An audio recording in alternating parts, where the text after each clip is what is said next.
Joe Biden becomes the next president of the United States of America, and we enter another season. Will there be more lockdowns, more masks, less speech, or what? Well, tune in to find out. This is Church Public. Let's get started.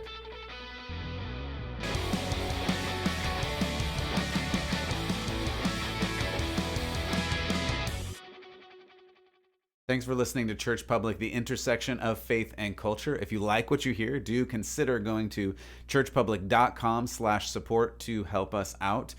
You can check out at Church Public on social media, on YouTube. Our goal is to create engaging content to equip you to follow Jesus and engage in the public square. So here we are on Inauguration Day, wondering what of all this means for living in America. Well, I don't know yet. And that is the bottom line and why I'm here speaking to you. I will continue speaking. I will continue researching, seeking God, praying, and bringing content to you that I think is helpful so that we can understand what is going on in this world and how to deal with it as followers of Jesus, bridging that divide in between church and culture. That's something that we need to do more of. We need to do more of as a church. We need to do more of as believers. We really need to do more of figuring out how we can live in this world, how we're in this world, but not of this world, and we can influence this culture because, wow, does this culture need it? And we see that more and more and more. A while back, I talked about how the powers that be don't hate Trump, or if they do hate Trump, it's only because they hate you. I believe this is ultimately true. I believe it's still true, even though he has left office now officially. Trump was the lightning rod to many complaints. Some of those were earned, for sure, but many were just reflections of his unwillingness to bow to the political and corporate cult of wokeness. He was the wall that stood between political elites, Hollywood, the academic community, and even corporations on things like critical race theory and abortion and many other conservative values related to biblical family structure and those type things, even economy and economic structures and things like that. And now we are seeing the response unfold in record time. I talked previously in an episode about the Capitol riots and how that was terrible for America, and it was a terrible act in general, as well as all of the riots and fires and looting and other things that happened over the last year. Those were all bad. Every form of violence in that way is bad and shouldn't happen and shouldn't be, and we should condemn it in that way. In reality, there was not a lot of difference in between the riots that happened all last year and the riots that happened at the Capitol. And actually, the riots over the last year have been much more bloody, much more violent, much more physical and property damage that happened. Again, both are terrible, and neither one of them should be celebrated, and neither one of them should be taken lightly. The authorities should be acting to deal with this type of trouble. But for the media, for the left, for the elites, for Hollywood, this riot at the Capitol was a much bigger deal. And there are reasons for that. And those reasons show up not only towards the politicians, but towards us. Again, I think this is something we have to keep in mind. Because this outcome is not only going to affect politics, it's going to affect us. It's going to affect you and me. And we're seeing that play out in real time. Now, there were definitely those that just followed Trump and worshiped him as a person, and that's just wrong. Obviously, that's wrong. He's just a person. In fact, he's a very broken person. I think we can all agree on that. I don't like the way he says things. I don't like the way he does things. But he did do good things for policy. He did do good things for the economy. He did protect conservative values for the most part. And that was helpful for America and for the values that we like in America of freedom and life and what Jefferson said, the pursuit of happiness, which is really just a reflection of what Jesus said is abundant life. Like we're supposed to be able to have a life that is fruitful. That's a God-given value, not a government-given value. We've talked about that on other episodes, but we'll talk about that more later. Anyway, what is the outcome of these Capitol riots? We're seeing that in real time. Many are proclaiming that the very, quote, temple of our democracy, end quote, has been desecrated. And I think that's the right language to frame this whole thing in. I think this is another extension of how there's a certain group of people in America who have substituted politics and some other things for God. In the absence of God being prevalent, we did in America for a lot of years have God as the center of our nation. Whether or not you believed in God, whether or not you worshiped God, this is ultimately true. The documents like the Declaration, like the Constitution, were framed based on biblical values. And you can go back and listen to some episodes about that.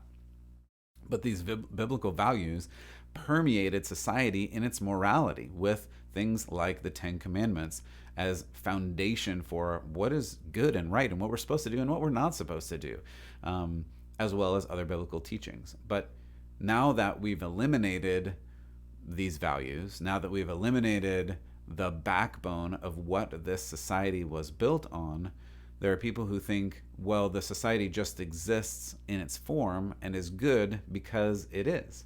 And the reality is that's just not true. The society that we live in currently in the West, in America specifically, is free because of the biblical values. So once you remove the biblical values, something will take its place. Once you remove God, another God, lowercase g, will take his place. So as we hear them use language like the temple of our democracy and things like that has been desecrated through these Capitol riots, we see a glimpse into this worldview.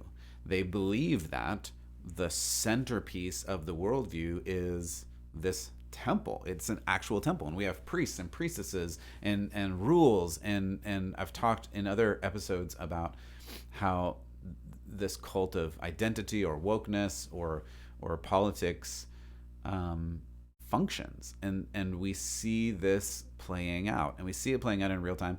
And now we see the results of things if you don't bow down to it. That's the only way I can put it. I don't know how to put it in a different way, because that's ultimately what's happening. We're seeing that you have to bow down to it. And if you don't bow down to it, you are...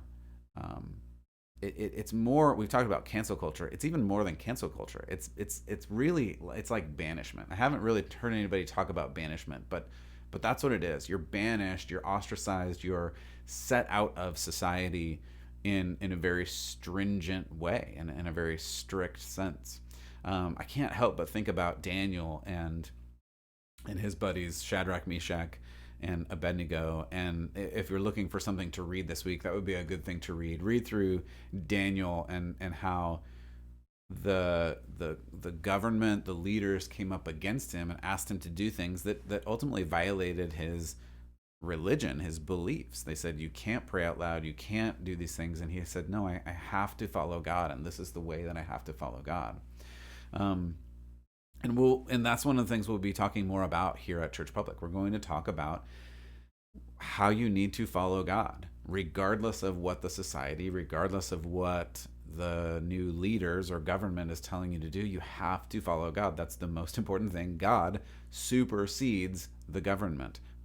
And Jesus is very clear about this. Yes, he says, follow Caesar, follow the government where appropriate, but God is in charge of everything, even the government, and you have to follow God even above the government. So we'll talk more about that in some other episodes. But I just wanted to give some examples of what is happening in real time in regards to this Capitol riot and how it's affecting people who were there and weren't involved, or weren't even there and clearly weren't involved. For instance, a former Democratic congressional candidate said about Madison Cawthorn, who is a current wheelchair-bound representative of North Carolina. In fact, he's in a wheelchair; he can't walk. And Madison Cawthorn spoke at the Capitol and gave a speech just about freedom and things. And this former Democratic congressional candidate said, quote, "It's time we start a domestic war on sedition by American terrorists," end quote, speaking of Madison Cawthorn. In other words, Cawthorn is a domestic terrorist because he spoke at the Capitol for freedom and spoke on the side of, apparently in this person's mind, Trump or or conservative values or something, right? I mean, that's an extreme statement to say this poor guy who's in a wheelchair, who's now a congressman, is a domestic terrorist, I guess. We'll go on. Katie Couric said of certain Republican members of Congress, quote, how are we going to really almost deprogram these people who have signed up for the cult of Trump, end quote. Again, this is all about religion. It really, really is. I know you probably sit there thinking, it's crazy. It's not about religion. It's just politics. No. This really is a religion for some people. It really is. This politics religion line is it's not even a blurry line. It is absolutely connected. And they believe that if you were on the side of Trump, you were in a cult or are in a cult, and you actually need to be deprogrammed. Now, she was talking about some of the actual Republican legislators, but again, as we've talked on earlier episodes, like, that line could easily be extended to you if you voted for Trump, if you've said conservative things, if you are a member of the Republican Party. I don't know. I mean, like, where does that line end? If you have conservative values, do you need to be deprogrammed? And what does deprogramming mean? Like, that sounds rather extreme and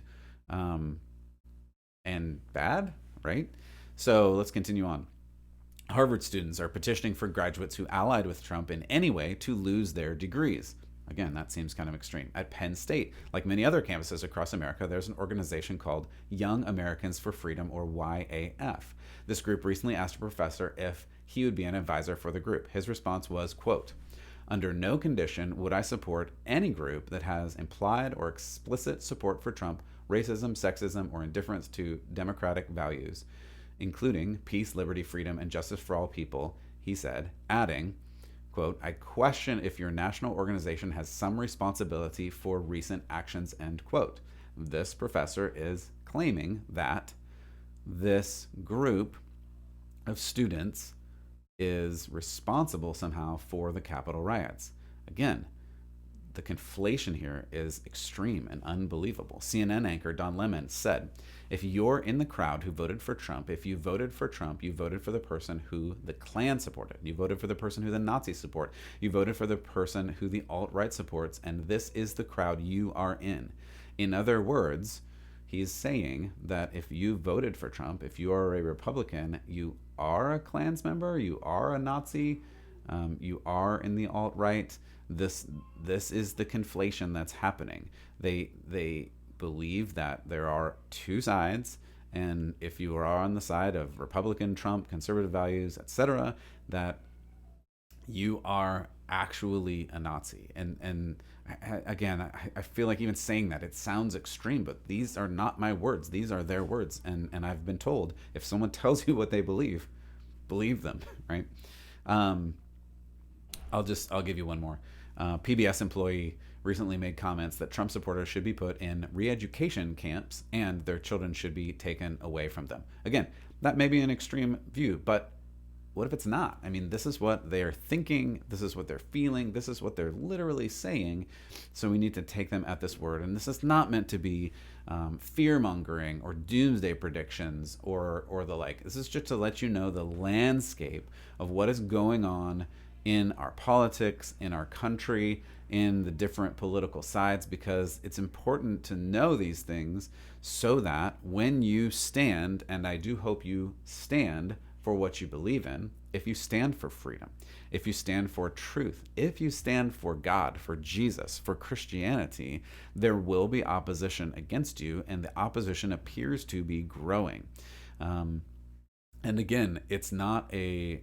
we used to have, I like when I was in college, I loved doing apologetic discussions where you bring facts to the table, and I would have conversations with other religious people in different religions and different perspectives. And I would have conversations with atheists who didn't believe there was a God, and conversations with scientists. And I love doing that, and I love having those conversations. This is not a conversation we're having. This is not a place to convince another side that there are different perspectives. This is a religious, ideological, and value area where they do believe you are evil.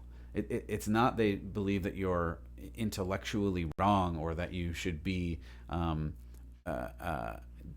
that they can change your mind by giving you enough information. It's not that. Just go and listen to this, the conversation that I had last time about how they're wanting to suppress words and suppress truth. It's not about who has the best information. It's about who has the strongest and most persuasive perspective. And in this case, every different avenue, the media, academics, Hollywood, politicians, they are all on one side. And I do believe there are people who want to follow God, who want to follow Jesus, who do believe in freedom, who do believe in truth. And we have to start talking, or these other voices will get louder and louder and louder and drown out the truth. And we're going to have to really work to move through these, and I'll call them what they are, lies. Lies about who God is, lies about who you are, lies about what truth is. And we're going to have to figure out how to do that more and more. And this is what it's all about. And we have to work to love those around us. And this is the way of Christ. The way of Christ is not to hate them. It's to love those who love us, and it's to love those who hate us. And this is the hard part, right? It's hard to love those people who don't like you.